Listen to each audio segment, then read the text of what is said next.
ज्योतिर्मठ के शंकराचार्य अविमुक्तेश्वरानंद के भी नाराजगी की खबर सामने आ गई है। इतना ही नहीं, उन्होंने केदारनाथ मठ से 228 किलो सोना गायब होने का भी आरोप लगाया। तो सोने का घोटाला हो गया, आप पत्रकार लोग क्यों नहीं उठाते हो? तो जब वहाँ पर घोटाला हो गया तो अब आप दिल्ली में केदारनाथ बना लोगे, वहाँ पर फिर दूसरा घोटाला करोगे। 228 किलो सोना केदारनाथ से गायब कर दिया गया, ये कहाँ का नियम है? क्यों नहीं उठाते हो प्रेस वाले इस बात को? नमस्कार, मैं अनुराग और आप देख रहे हैं जर्नलिस्ट कैफे का डिजिटल प्लेटफॉर्म। जो केदारनाथ अपने इतिहास, पौराणिक कथाओं और ऊंचे पर्वतों की गूंजती मंदिर की घंटियों के लिए जाना जाता था, आज वही केदारनाथ अपना विरोध प्रदर्शन की आवाज कर रहा है। बात यह है कि उत्तराखंड के रुद्रप्रयाग के केदारनाथ से अब विरोध प्रदर्शन की आवाजें सामने आ रही हैं। इस प्रदर्शन में आम लोग ही नहीं बल्कि मंदिर के पुजारी, पुरोहित और कई मठों के अब शंकराचार्य भी इसका विरोध खुलकर करने लगे हैं। अभी यह विवाद पूरी तरह से थमा ही नहीं था कि ज्योतिर्मठ के शंकराचार्य अविमुक्तेश्वरानंद के भी नाराजगी की खबर सामने आ गई है। इतना ही नहीं, उन्होंने केदारनाथ मठ से 228 किलो सोना गायब होने का भी आरोप लगाया और उन्होंने कहा कि मीडिया यह दिखाता ही क्यों नहीं है। उन्होंने बताया कि मंदिर का 228 किलो सोना आखिर कहां गायब हो गया है। तो सोने का घोटाला हो गया, आप पत्रकार लोग क्यों नहीं उठाते हो? तो जब वहाँ पर घोटाला हो गया तो अब आप दिल्ली में केदारनाथ बना लोगे, वहाँ पर फिर दूसरा घोटाला करोगे। 228 किलो सोना केदारनाथ से गायब कर दिया गया, ये कहाँ का नियम है? क्यों नहीं उठाते हो प्रेस वाले इस बात को? आज तक कोई जांच तक नहीं बैठाई गई। 228 किलो सोना का घोटाला केदारनाथ में हो गया, कौन जिम्मेदार है? क्यों इस बारे में जांच नहीं होती है? क्यों भाई इस बारे में निर्णय नहीं होता है? और अब आप कहेंगे हम दिल्ली में ही केदारनाथ बना लेंगे, ये नहीं हो सकता। तो आइए हम आपको बताते हैं दिल्ली में केदारनाथ बनने और हिमालय की गोद में बसे केदारनाथ से सोना घोटाले का विवाद क्या है और इस पर सरकार क्या कह रही है, इस बारे में भी हम जानते हैं। बता दें कि इस कथित केदारनाथ मंदिर का निर्माण दिल्ली में किया जा रहा है, जिसका उत्तराखंड के रुद्रप्रयाग में स्थित असली केदारनाथ मंदिर से कोई लेना देना नहीं है। इतना ही नहीं, दिल्ली में बनने वाले इस केदारनाथ मंदिर का भूमि पूजन भी 10 जुलाई को किया गया, जिसका भूमि पूजन उत्तराखंड के मुख्यमंत्री पुष्कर सिंह धामी के द्वारा किया गया। इस मौके पर पुष्कर सिंह धामी के साथ महामंडलेश्वर समेत कई राजनीतिक दलों के दिग्गज नेता भी शामिल हुए।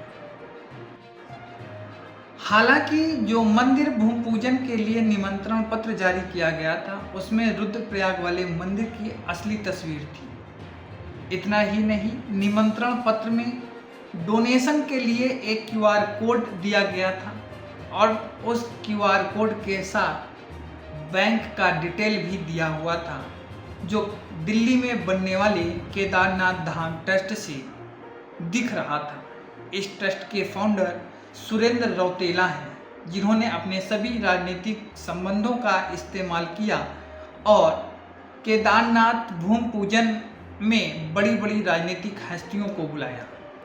इस कार्यक्रम में उत्तराखंड के CM पुष्कर सिंह धामी, केंद्रीय परिवहन एवं सड़क राज्य मंत्री अजय टम्टा, महामंडलेश्वर कैलासानंद गिरी जी महाराज, स्वामी राजेंद्रानंद महाराज, गोपाल मणि महाराज, अल्मोड़ा सल्ट से विधायक महेश जीना, रानीखेत से विधायक डॉक्टर प्रमोद नैनवाल, विधायक संदीप झा, विधायक केदारनाथ धाम के ट्रस्ट के अध्यक्ष सुरेंद्र रौतेला भी मौजूद थे। वहीं मंदिर में भूमि पूजन के बाद पुष्कर सिंह धामी ने मीडिया को अपना वक्तव्य देते हुए कहा, दिल्ली में बाबा केदार के मंदिर के निर्माण से सभी शिव भक्तों की मनोकामना पूर्ण होगी। और कहा कि बुराड़ी की पावन धरती पर उत्तराखंड और सनातन संस्कृति के मूल परिचारक बाबा केदारनाथ जी का धाम हमारी संस्कृति और आस्था का आधुनिक प्रतीक बनेगा। इसके बाद यह मामला तूल पकड़ता गया और केदारनाथ मंदिर के पुजारी और पुरोहित विरोध प्रदर्शन करते हुए धरने पर बैठ गए।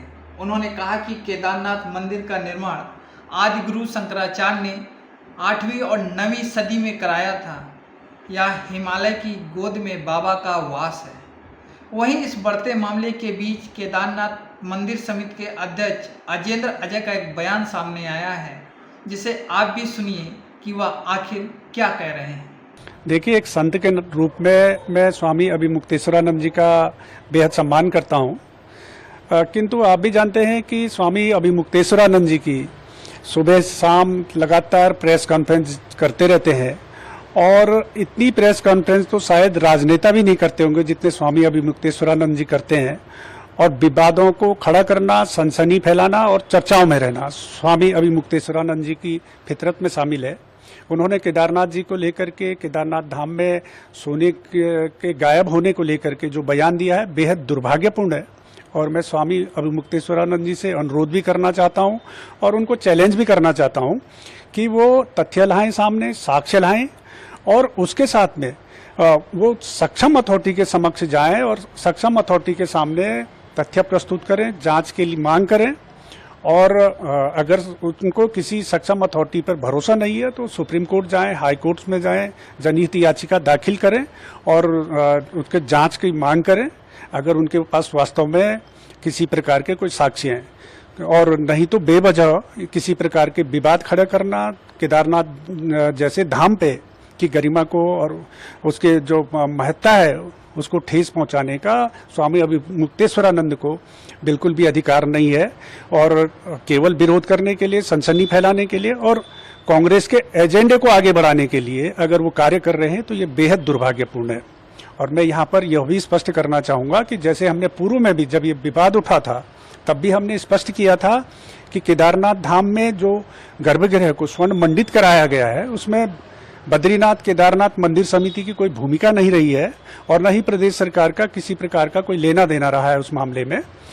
गर्भगृह को स्वर्ण मंडित कराने का जो कार्य किया गया है वो मुंबई के एक दानी दाता हैं, उनके द्वारा किया गया और उन्होंने अपने ज्वेलर्स के माध्यम से ही कार्य संपादित कराया।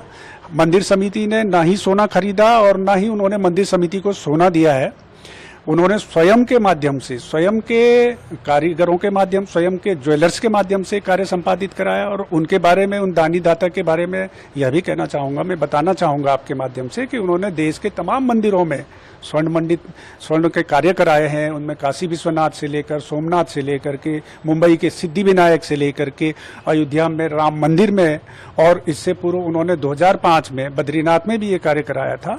और वो एक बहुत बड़े दानी हैं और इस प्रकार के घटनाक्रमों से, इस प्रकार के आरोपों से जो हमारे दानी दाता हैं, जो हिंदू धर्म को संवर्धन और संरक्षण के लिए कार्य करते हैं, जो धार्मिक संस्थाओं को इस प्रकार का दान देते हैं, उनकी भावनाओं को भी ठेस पहुंचती है।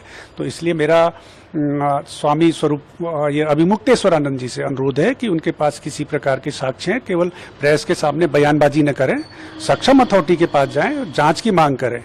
और इस बारे में जो उन्होंने कहा कि 228 किलोग्राम सोना चोरी हुआ, मैं इस बारे में एक बात और भी आपके माध्यम से स्पष्ट करना चाहूँगा।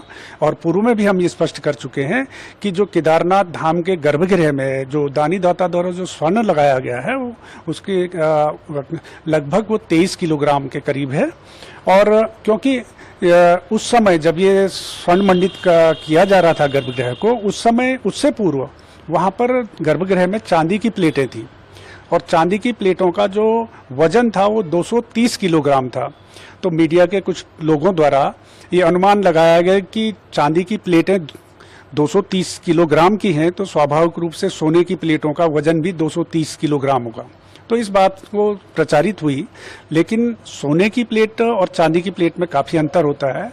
जो चांदी की प्लेट होती है वो पूरी तरीके से चांदी से ही निर्मित प्लेटें होती हैं, जबकि जो सोने की प्लेटें होती हैं, सोने की प्लेटें कॉपर की प्लेट पे उन पर वर्क चढ़ाया जाता है, सोने का लेयर चढ़ाई जाती है उन पर, और वो उस तरीके से सोने को मतलब शुद्ध रूप से केवल सोने की प्लेट नहीं होती है, वो कॉपर पे सपोर्टिंग वो रहता है और उस कॉपर के प्लेट की डिजाइन बनते हैं, उन डिजाइनों पर सोने की लेयर चढ़ाई जाती है।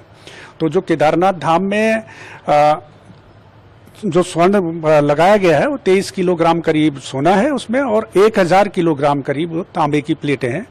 और ये तकनीकी पूरे देश में जितने भी मंदिरों में स्वर्ण को लेकर के जो भी कार्य हुए, चाहे वो तिरुपति बालाजी हो, चाहे गोल्डन टेम्पल हो, सभी जगह इसी तकनीक के आधार पर स्वर्ण मंडित कार्य कराए जाते हैं। तो इसलिए मेरा फिर एक बार मैं ये कहना चाहूँगा कि स्वामी अभिमुक्तेश्वरानंद जी को इस प्रकार के दुर्भाग्यपूर्ण बयानबाजी नहीं करनी चाहिए, और वो साधु संत के रूप में अपने को प्रदर्शित करते हैं, और संत होने के नाते उनको इस प्रकार के दुष्प्रचार नहीं करना चाहिए, और संत के रूप में उनको सद्भाव का संदेश देना चाहिए, समाज में अच्छे संदेश देना चाहिए, बजाय कि इस प्रकार के हिंदू धर्म के प्रति, जैसे पूर्व में भी उनके कई बार बयान आते रहे हैं, राम मंदिर के समय में भी उन्होंने विरोधाभासी कई तरीके के बयान दिए थे। तो इस प्रकार के उनको बयानबाजी नहीं करनी चाहिए और कांग्रेस के एजेंडे के अनुरूप नहीं चलना चाहिए।